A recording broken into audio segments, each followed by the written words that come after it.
when I was 16 years old, living in Midland, Texas with my mom, stepdad, my little sister, and my little brother. Going to church 3 times a week. Never really dated, never been kissed. Sweet 16. Very much a virgin. I found this book.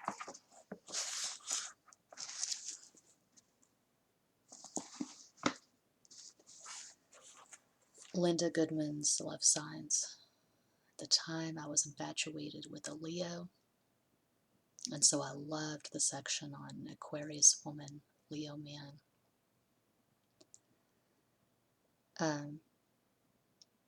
I'm sure I read all the sections on the Aquarius woman because I'm an Aquarius. So, but one section that I really liked was the Aquarius woman, Libra man. It's just so romantic, sweet. So, the first man I tried to marry, I married him in his Ford Taurus at a drive-up window in Las Vegas on November 22nd, 1995. But the marriage was null and void because he was still married to his first wife. But then the first man that I married for real was a Libra. And my second husband, Leo. And then I lived with a Capricorn. The Capricorn man, Aquarius woman section in Linda Goodman's Love Signs is not romantic at all. But the Leo man, Aquarius woman section's good. The Libra man, Aquarius woman section is good. I lived very briefly with a Gemini. The Gemini man, Aquarius woman section it's okay. But I think my absolute favorite section is Aries man, Aquarius woman. I've never been in a relationship with an Aries man, but I have it in my head that my third and final husband will be an Aries with a Scorpio moon that tightly sextiles my Virgo moon. And he might have Sagittarius rising. I don't know. But I'll read the Aries man, Aquarius woman section. Or just a little bit of it. I won't read the whole thing. Okay.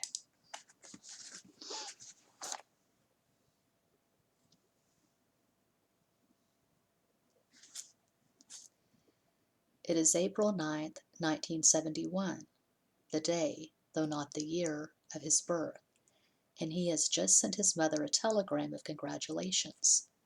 Now the ram is in a hurry to rush into the arms of the Aquarian girl he loves. He comes bursting through the door, grabs her enthusiastically, plants a passionate kiss on her cheek, and says something like, "I have a wonderful idea about how to celebrate my birthday tonight. We'll go down to the village and have dinner in that little Italian place where we first met, then catch Ally McGraw and Ryan O'Neill in Love Story."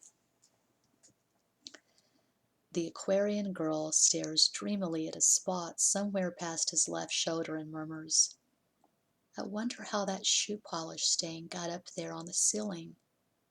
Maybe I could paint some flowers and peace symbols to cover it. Far out, a ceiling mural, just like the Sistine Chapel." Aries. What does that have to do with my birthday? Aquarius. I'm sorry, darling. I could have sworn Michelangelo was born in Italy. Maybe it was France. You see, the only word she picked up in his exuberant speech was Italian. Any competent astrologer could tell you there will be trouble in River City tonight. If I seem to be mixing up my geography, never mind. The Aquarians reading it will understand. It's a mistake, however, to think a water bearer isn't always acutely aware, just because she seems vague and aloof. Actually, she didn't miss a thing. For proof, back to River City. Aquarius. What's wrong, honey? You seem upset.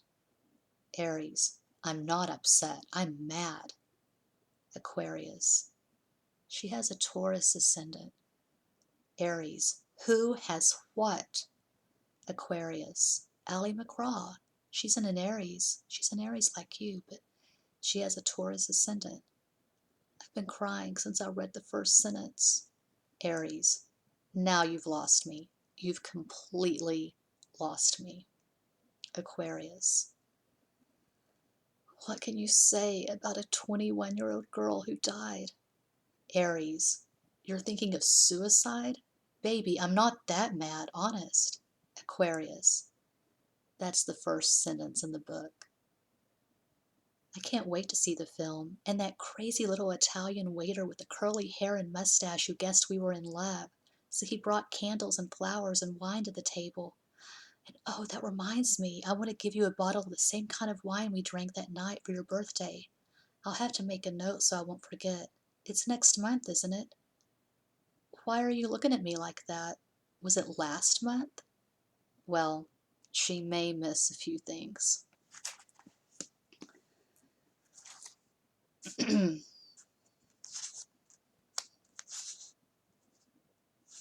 Okay, this is so true.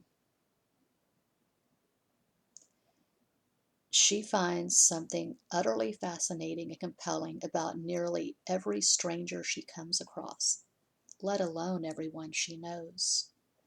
How does she tell the difference between such fascination and love? This girl honestly has a problem figuring out the answer to the question of, is it love or friendship? The one thing she knows for certain is that love must begin with friendship. Not for her the physical chemistry alone that consumes some couples and causes them to wrongly believe they're made for each other. The anatomical differences between male and female never constitute to this lady sufficient reason to become emotionally involved. Her essence is air, she was born under a mental sign, and she must be intellectually attracted to a man before the contemplation of either sex or romance makes a bit of sense to her. Not that she isn't capable of chalking up an occasional mistake. She is not, after all, Prudence Purity, but she makes fewer errors of judgment than her sun sign sisters who are seeking only a sense of physical belonging with a man. She's seeking something else. Just what it is, she's not quite certain, but it's definitely something else. Once she's found it, she'll become intensely interested in the body-buddy game. But before that, she's not about to be seduced by the ordinary player who's merely looking for some sensual pleasure. Nor is she easily overwhelmed by the Aries man's insistent declarations of idealistic love based on impulsive emotion alone. But there's nothing bashful about her, and once she believes it would be mentally exciting, intriguing, and worthwhile to become more intimate with the ram who attracts her, she won't concern herself with coquettish tricks to keep him guessing. She's more likely to announce, suddenly and unexpectedly, when he's least prepared for such a lightning bolt, I think I love you. Why don't you spend the night? Or perhaps, why don't we live together? And then, I love how it ends.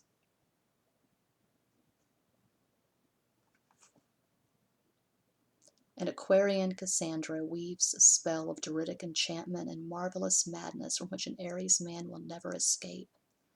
Later, when they're both resting, which was his idea alone, he'll stare at the ceiling and say, you know, darling, the mural you painted to cover the splash of shoe polish reminds me of a painting by Michelangelo. Oh, wow, she'll exclaim delighted. How did you know I wanted to go to Italy in the autumn? How did he know? Easy. He finally mastered the high-frequency modulation and tuned into her Uranus channel. Besides, he's always wanted to see the Sistine Chapel himself. Maybe they can go there to celebrate her birthday, he'll tell her, in October. She'll grin and say that's a lovely idea. She's always wondered what it would be like to be a Libra woman. He'll tell her he thinks it would be great because as a Leo, he's always wanted to have an affair with a Libran. Then they'll have a pillow fight. She'll win. Feathers everywhere. He won't mind losing. Yes, they finally tuned in. Love it.